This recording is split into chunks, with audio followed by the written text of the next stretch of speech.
Mr. President, Honorable Dr. Issa Dubrania, Minister for the Economy and Development Planning of the Republic of Chad, Honorable Ministers, Excellencies, Ambassadors, representatives of regional organizations, ladies and gentlemen, dear friends. Today's gathering of the ACP family of our 79 developing countries from across 3 continents brings us ever closer together in a shrinking globe of rapid technological changes. We face a world of rivalries on trade, regional conflicts and civil wars, as new geopolitical alignments seek to control resources, markets, and the minds and hearts of the disenchanted.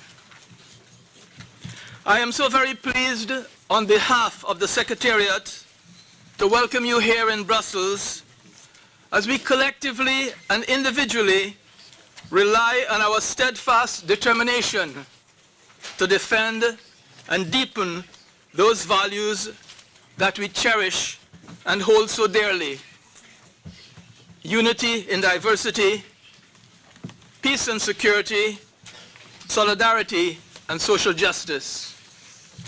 These core values are enshrined in the vision and mission of the ACP Group of States. They were unequivocally declared in the Waigani communique of our 8th and last summit in Port Moresby, Papua New Guinea, almost 3 years ago. More recently, those values have been restated and they fundamentally shape the ACP's negotiating mandate, by which our 79 member states are engaging the member states of the European Union with a view to achieving a single undertaking in the form of a legally binding agreement to be the successor to the Cotonou Partnership Agreement. Mr. President, Ministers, Excellencies, dear guests, as we set about the serious business of today's 108th session of Council, I proudly recall our historic Council session in Lomé, Togo, just some 5 months ago. It was on that occasion where you, Mr. President, and the largest gathering of ministers at a council for some years, so admirably and unequivocally endorsed the ACP's mandate for post-Cotonou negotiations. As a living, dynamic instrument, it embodies the fundamental principles, objectives, and strategic priorities that inspire and guide your colleague ministers and our distinguished ambassadors as they engage on behalf of the member states in the negotiations for a new agreement with our principal and long-standing partners of the European Union. With our mandate and the European Council's negotiating directives agreed, the stage had been set to begin the uphill battle for a new 21st century agreement that our countries so rightly desire. It is meant to be a treaty that helps our countries realize their right to development and thereby support the ending of poverty in all its forms everywhere, as is the first of the SDGs in the UN's Agenda 2030. Successfully embarked on the negotiations, but aware that we have reached this far by the strength of our unity, solidarity, and resilience, it is good to bear in mind that many challenges ahead will test our resolve. I'm reminded of the words of our beloved Madiba Mandela, who once said, "After climbing a great hill, one only finds that there are many more hills to climb." Indeed, we have climbed a major hill by means of the resolute confidence the member states have displayed that an all-ACP framework and its 4-decade-long experience of negotiating with Europe would best serve the common interests of our countries at continental, regional, and national levels in a post-Cotonou negotiation. Having made most encouraging and amicable beginnings, we know there will remain many hills to be climbed and conquered. That will require renewed and unwavering unity of purpose and solidarity to ensure the achievement of our fundamental interests while accepting the need for flexibility and visionary leadership.